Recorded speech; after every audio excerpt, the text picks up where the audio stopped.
Hello students, मैं मानसू Pandey class 11 mathematics के इस वीडियो में आपका स्वागत करता हूं। इससे पिछले वाले वीडियो में हमने सेट्स के टाइप्स के बारे में पढ़ा था, उस पर हमने कुछ आपको क्वेश्चन भी दिया था। इस वीडियो में हम वेन डायग्राम यानी कि वेन आलेख या वेन चित्र के बारे में पढ़ेंगे। तो सबसे पहले यह समझते हैं कि वेन आलेख होता क्या है।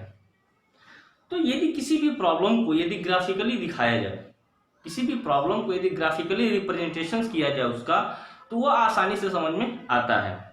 सेम वैसे ही सेट्स को यदि ग्राफिकली रिप्रेजेंट कर दिया जाए तो ये भी हमको आसानी से समझ में आ जाता है। मीन्स हम बोल सकते हैं कि सेट्स का ग्राफिकली रिप्रेजेंटेशन ही आपका वेन डायग्राम है। क्या? तो सेट का ग्राफिकली रिप्रेजेंटेशन ही आपका वेन डायग्राम है। तो सबसे पहले हम वेन डायग्राम के डिफिनीशंस की बात करते हैं, देन हम आगे देखेंगे कि वेन डायग्राम पर ऑपरेशंस कौन कौन से होते हैं। सबसे पहले हम वेन डायग्राम के डिफिनीशंस की बात करते हैं। आइए, जैसा कि हमने डिफिनीशन लिखा, a Venn diagram is a diagram, यानी वेन डायग्राम एक डायग्राम होता है that show all possible relation between a finite collection of set. यानी फाइनाइट कलेक्शन ऑफ सेट हम बता चुके हैं पहले कि आपको फाइनाइट सेट क्या होते हैं और इनफाइनाइट सेट्स क्या होते हैं। तो फाइनाइट सेट्स की कलेक्शंस को ही एक डायग्राम में एकत्रित कर दिया जाए, यानी कलेक्शन कर दिया जाए, तो पूरा कलेक्शन ही कहलाता है आपका वेन डायग्राम। अब वेन डायग्राम के रिप्रेजेंटेशन की बात आती है तो हम कैसे उसके रिप्रेजेंटेशन करते हैं। तो ध्यान दीजिए कि जैसे कि हमको पता है कि सेट्स में एक यूनिवर्सल सेट होता था जो सबसे बड़ा सेट होता था, और बहुत सारे छोटे छोटे सेट होते थे। तो मान लीजिए हमको यूनिवर्सल सेट को वेन डायग्राम के थ्रू रिप्रेजेंट करना है, तो हम कैसे करेंगे।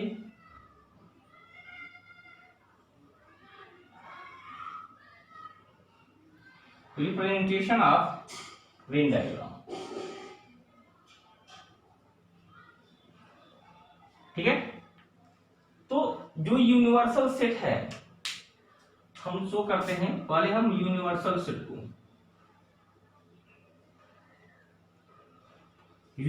सेट को कैसे हम रिप्रेजेंट करते हैं देखिए। तो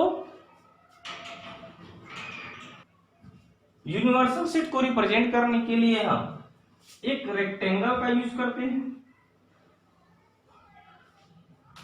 या तो कहीं कहीं आपको इसके लिए स्क्वायर का यूज किया हुआ भी मिलेगा।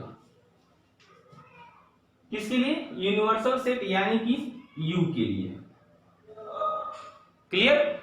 यू के लिए हम यूनिवर्सल सेट के लिए हम रेक्टेंगल का यूज करते हैं। बाकी जो अदर सेट हैं, अदर सेट क्या मतलब जो सबसेट बचे आपके अदर सेट हैं, उसके लिए हम सर्कल या इलिप्स का यूज करते हैं। सर्कल या इलिप्स का यूज करते हैं, ये है रिप्रेजेंटेशन ऑफ वेन डायग्राम। तो बात समझ में आई? दो चीज का रिप्रेजेंटेशन ऐसे करते हैं, यूनिवर्सल सेट और आपका अदर सेट का। आगे देखते हैं हम लोग कि सेट्स पे ऑपरेशंस कौन कौन से होते हैं। क्लियर? ये चीजें आपको समझ में आई होगी। ऑपरेशंस की बात करते हैं। आइए यहां पर कुछ चीजें बता देते हैं आपको। जैसे मान लीजिए कि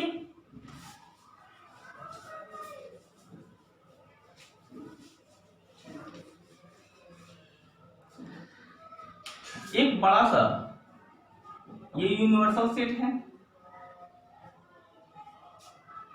इसमें बहुत सारे नंबर्स लिखे 1 2 3 4 5 6 7 ऐसे नंबर लिखे हुए हैं, ठीक है। तो ये क्या मतलब? इसका मतलब ये होगा कि एक सेट है यूनिवर्सल सेट, इसके जो कंपोनेंट हैं, जो एलिमेंट हैं, वह कौन कौन से हैं, इसके एलिमेंट हम लिखेंगे। इसका मतलब कि इसके एलिमेंट 1 2 3 4 5 6 7 8 9 एंड 10, ये क्या आपके हैं? यूनिवर्सल सेट के एलिमेंट। और यही यदि बीच में हम ऐसे कर दें और इस सेट को एक नाम दे दें ए, मतलब कि यूनिवर्सल सेट के अंदर एक सेट है जिसका नाम है ए, उसके कंपोनेंट कौन कौन से हैं? उसके कंपोनेंट है 4, 5 और 7। ये तो ये यूनिवर्सल सेट के कंपोनेंट हो गए और ये हो गया आपके सेट ए के कंपोनेंट। ऐसे शो होता है आपका सेट्स का वेन डायग्राम। आगे बात करते हैं कि वेन डायग्राम पर ऑपरेशंस कौन कौन से होते हैं। देखिए, ऑपरेशन और सेट, ऑपरेशन ऑन सेट यानी सेट पर कौन कौन से ऑपरेशन होते हैं वेन डायग्राम के थ्रू। तो जिस तरीके से हम मैथ में प्लस माइनस सब्ट्रैक्शन डिवीजन करते हैं दो नंबर्स का, तो हमको एक थर्ड नंबर या एक रिजल्ट मिलके आता है, वैसे ही सेट्स में भी कुछ ऑपरेशंस होते हैं। वे ऑपरेशंस करने के बाद हमको कुछ रिजल्ट मिलके आते हैं। जैसे कि फर्स्ट ऑपरेशन हमने लिखा यूनियन यानी कि संघ, इसको हिंदी में संघ बोलते हैं। इंटरसेक्शन, जिसको हिंदी में हम लोग सर्वनिष्ठ या फिर प्रतिच्छेद बोलते हैं। और थर्ड है आपका डिफरेंस, जिसको हिंदी में हम लोग अंतर बोलते हैं। ये तीन तरीके के ऑपरेशन आपके सेट पे होते हैं। तो सबसे पहले हम लाइन बाय लाइन समझेंगे। पहला समझेंगे हम लोग यूनियन के बारे में, जिसको हम बोलते हैं संघ। तो यूनियन सेट, सेट पे जो ऑपरेशन यूनियन होता है, इसको हम दिखाते हैं किससे? इस यू से। ध्यान दीजिए, किससे दिखाते हैं? यू से। और यदि आपके पास दो सेट हों, आपके पास दो सेट हों, if A and B are two sets हों, तो उनको हम यूनियन के रूप में कैसे दिखाते हैं? ए यूनियन बी, दे ए यूनियन बी। हम उसको ऐसे शो करते हैं ए यूनियन बी से। इसका मतलब क्या होता है ये समझते हैं कि ए यूनियन बी का मतलब क्या होता है। बहुत ही पहले ये चीज कंपटीशन लेवल पर भी आता है, आप उसको देख सकते हैं। एग्जाम्पल के तौर पे एक सेट मान लीजिए ए है और ए में लिखा हुआ है 1 2 3 4। ये सेट ए में 1 2 3 4 लिखा हुआ है। और एक सेट है बी जिसमें लिखा हुआ है 4 5। और इसका निकालना है हमको यूनियन। इसका निकालना है क्या हमको? Union A union B. तो रिजल्ट क्या आएगा? यूनियन मतलब जो सब लिख दो, ए और बी में जो कॉमन है उसको भी लिख दो और जो नहीं कॉमन है उसको भी लिख दीजिए, तो आपका ए यूनियन बी हो जाता है। तो इसमें जो कॉमन है वो तो लिखाएगा, जो नहीं कॉमन है वो भी, यानी दोनों को मिला करके मिक्स करके लिखा जाएगा। तो क्या हो जाएगा? 1 2 3 4 5। ये आपका रिजल्ट हो जाएगा ए यूनियन बी का। ए यूनियन बी मतलब समझिए, दो सेट या दो से अधिक सेट में भी होता है, जो कॉमन है उसको भी लिखिए, जो नहीं कॉमन है उसको, यानी सब कुछ मिला करके आप एक सेट के रूप में तैयार कर सकते हैं ए यूनियन बी के रूप में। ये होता है आपका यूनियन ऑपरेशन। आगे है आपका इंटरसेक्शन ऑपरेशन। आइए इंटरसेक्शन ऑपरेशन के बारे में देखते हैं। दूसरा है आपका इंटरसेक्शन। तो इंटरसेक्शन ऑपरेशन क्या होता है देखिए।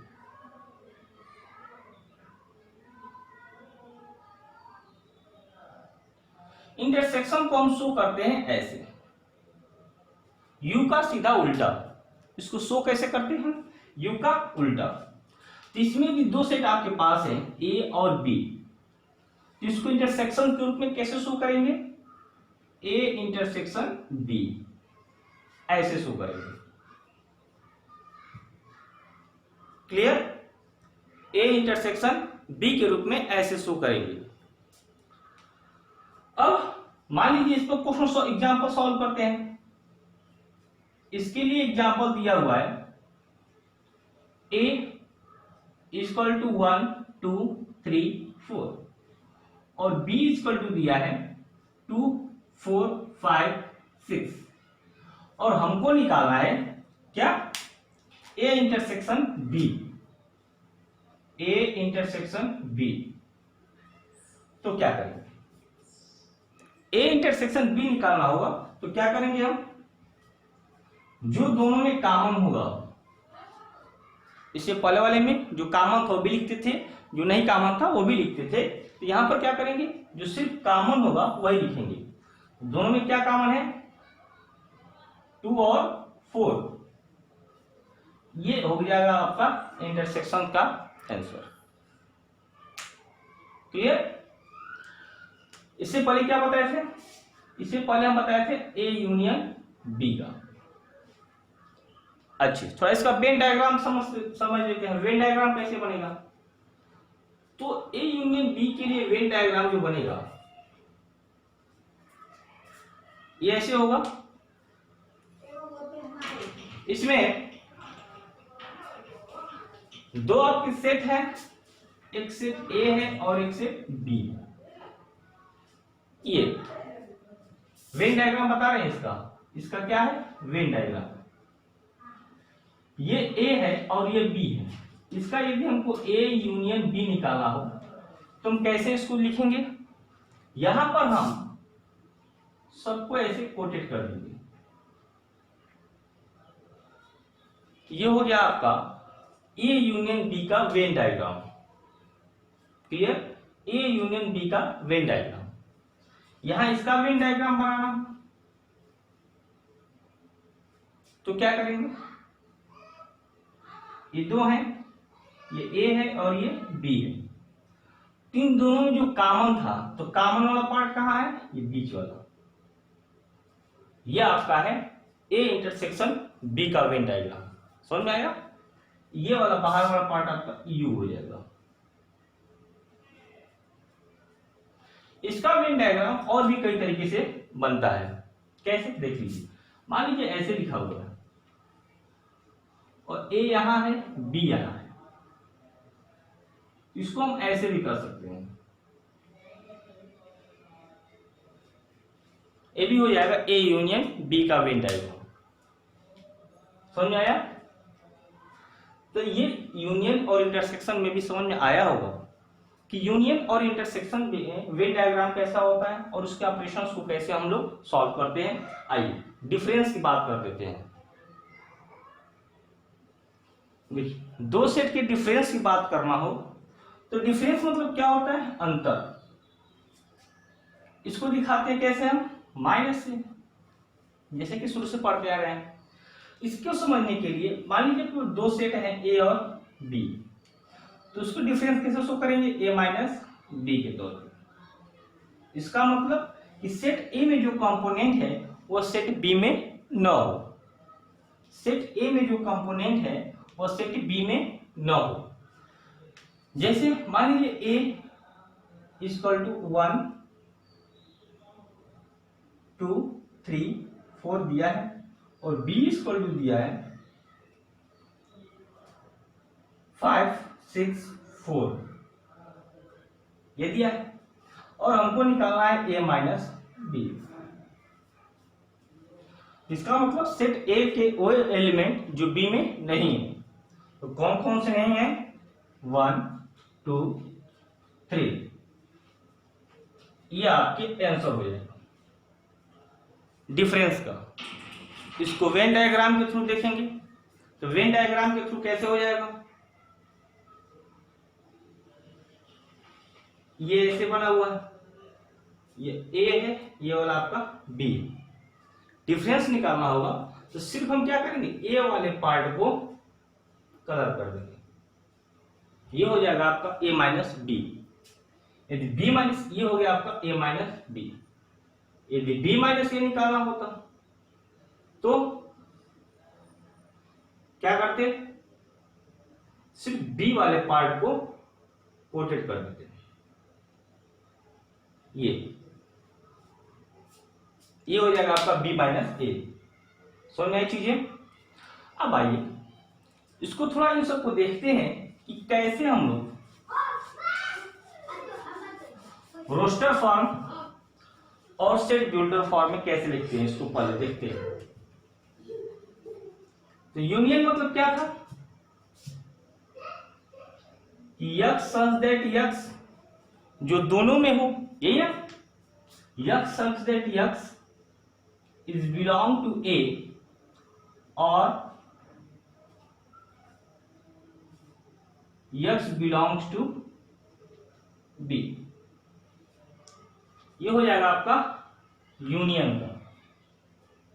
x ऐसा कोई एलिमेंट है जो A में भी हो या फिर B में भी हो, दोनों में हो या किसी एक में हो, फिर भी वो किस में लिखा जाएगा? यूनियन में। लेकिन यदि इसी चीज को लिखना हो इंटरसेक्शन में तो कैसे लिखेंगे? x such that x is belongs to A and A में भी हो और किस में हो? x belongs to B। ये होगा आपका क्या? इंटरसेक्शन में। बात समझ में आई? इंटरसेक्शन और इसमें दोनों में वो होना चाहिए। डिफरेंस के लिए क्या होगा?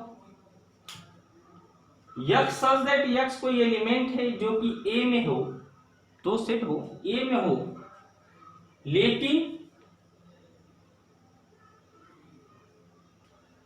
x does not belongs to B। ये हो जाएगा आपका डिफरेंस के लिए। समझ आया? ये आ गया आपका डिफरेंस। ये सारे ऑपरेशंस हैं जो कि सेट पे होते हैं। इस बेस पे सारे क्वेश्चंस को भी हम लोग देखेंगे। अब कुछ प्रॉपर्टीज है यूनियन और इंटरसेक्शंस की, उसको देख लेते हैं हम लोग। कौन कौन सी प्रॉपर्टीज है? आइए प्रॉपर्टीज की बात करते हैं कि कौन कौन सी प्रॉपर्टीज आपकी यूनियन और इंटरसेक्शंस पे अप्लाई होती है। तो सबसे पहली प्रॉपर्टीज की बात कर लें यूनियन के लिए। पहले किसके लिए बात करेंगे हम लोग? यूनियन के लिए। पहली प्रॉपर्टीज, तो पहली प्रॉपर्टीज क्या है कि यदि ए यूनियन ए हो, इसका रिजल्ट क्या होगा? ए यूनियन ए हो, इसका रिजल्ट क्या होगा? इसका रिजल्ट होगा आपका ए। समझ में आया? उसके बाद ऐसे ही कई सारी प्रॉपर्टीज हैं। जैसे दूसरी प्रॉपर्टीज, मान लीजिए ए यूनियन बी है और बी यूनियन ए, दोनों का रिजल्ट एक ही होगा। तीसरी, ए यूनियन फाइव, फाइव मतलब क्या? ऐसा सेट जिसकी कम एलिमेंट जीरो हो।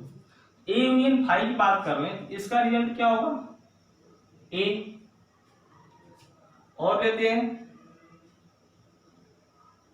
ए यूनियन यू की बात कर लें, इसका रिजल्ट क्या होगा? यू। उसके बाद A union B union C की बात कर लें, तो ये हो या फिर ऐसा हो, इन दोनों का रिजल्ट आपका सेम होगा। बात समझ आ रहा है? ये प्रॉपर्टीज है आपकी यूनियन की।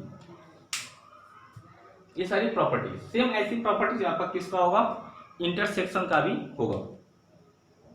ये सारी प्रॉपर्टी समझ में आई आपको? इन सारे चीज पे यदि आप वैल्यू रख करके भी सॉल्व करेंगे तो आपको अलग अलग वैल्यू सब में मिलेगी और ये प्रॉपर्टीज आपकी अप्लाई हो जाएगी। तो ये यूनियन हो गया। अगला बात करते हैं किसका? इंटरसेक्शन का।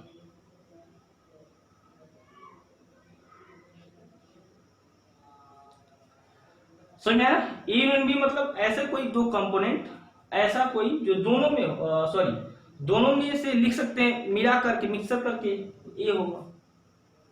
यूनियन मतलब क्या होता है? सब कुछ मिला करके। यहां ए यूनियन यू लिखा हुआ है, तो यू मतलब खुद ही होता है क्या? सबसे बड़ा वाला सेट, सबसे बड़ा वाला यू, आंसर भी क्या आ जाएगा? यू। बाकी यहां पर भी यूनियन चाहे जैसे भी लगाए, ऑपरेशन आपका सेम होगा। सेम इसके लिए प्रॉपर्टी देखिए, पहला ए इंटरसेक्शन ए हो, तो आंसर क्या होगा इसके लिए? ए होगा। दूसरा ए इंटरसेक्शन बी होगा, तो क्या बी इंटरसेक्शन ए दोनों वैल्यू सेम होगी? तो कहेंगे नहीं, ये दोनों वैल्यू सेम नहीं होगी, क्योंकि इसका मतलब होता है दोनों में कॉमन सेम होगी। आइए देख लेते हैं।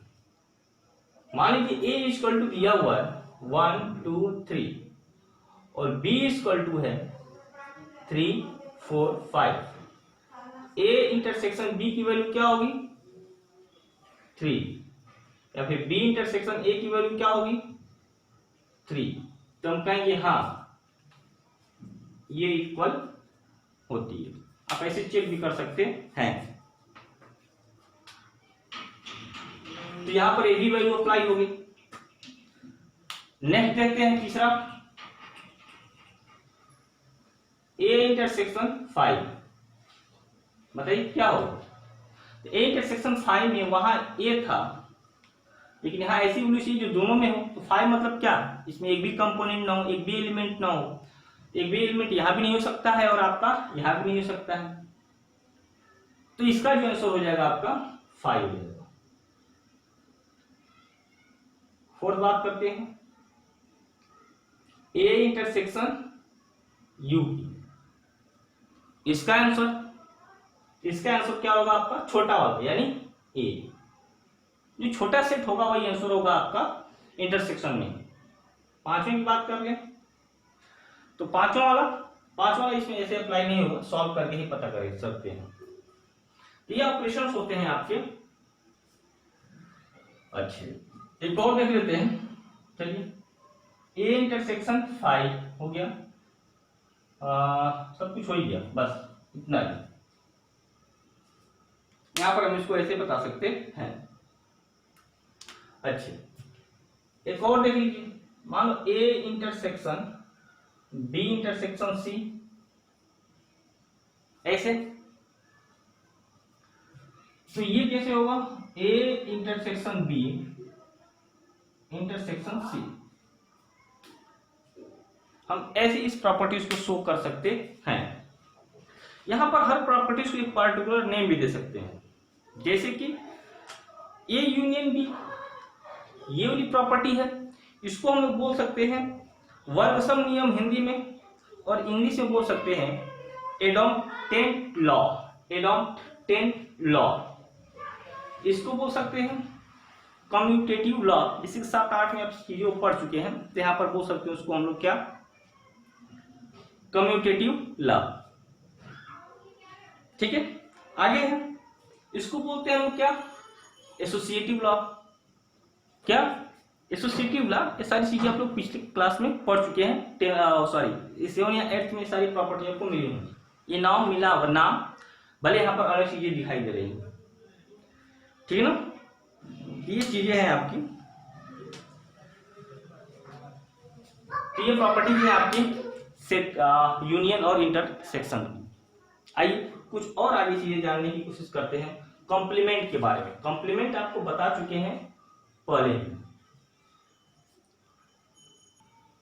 कॉम्प्लीमेंट की बात करते हैं तो कॉम्प्लीमेंट आपको पहले बता चुके हैं। थोड़ा वेन डायग्राम के बारे में हम इसको समझने की कोशिश करते हैं। तो कॉम्प्लीमेंट में क्या होता है कि यदि एक सेट यू है, ठीक है, और एक सेट ए है, तो कॉम्प्लीमेंट दिखाना हो, कॉम्प्लीमेंट हम ए को दिखाते हैं ए डैश से। ए डैश का मतलब यह होता है कि वे कंपोनेंट, वे एलिमेंट जो कि यू में हो लेकिन ए में न हो, ऐसे यू वाले सेट में हो लेकिन ए में नहीं हो। कहने का मतलब क्या है कि जैसे ए का है 1 2 3 और ये है आपका 3 4, तो ए डैश जो हो जाएगा ये हो जाएगा आपका 1 2। ये कॉम्प्लीमेंट ऑफ ए है। इसको हम वेन डायग्राम के थ्रू दिखाएं। ये यू, ये आपका ए, जो यहां पर जो कंपोनेंट होंगे, जो एलिमेंट होंगे, ये कहलाएंगे आपके ए डैश। ये वेन डायग्राम के थ्रू हम आपको दिखा सकते हैं कॉम्प्लीमेंट को। लिखेंगे कैसे? A dash is equal to x such that x belongs to u and x does not belongs to a। इस तरीके से हम इसको पूरा कॉम्प्लीमेंट यानी कॉम्प्लीमेंट सेट को शो कर सकते हैं वेन डायग्राम में। अब आइए हम इन सारे क्वेश्चंस के ऊपर आपको क्वेश्चन देते हैं, सारे थ्योरम के ऊपर आप लोग उसको खुद से सॉल्व कीजिएगा। उसके बाद फिर मिलेंगे नेक्स्ट वीडियो में कुछ इंपॉर्टेंट पॉइंट्स के साथ। तब तक के लिए बाय बाय, टेक केयर। आप लोग न्यूमेरिकल सॉल्व कर लीजिएगा।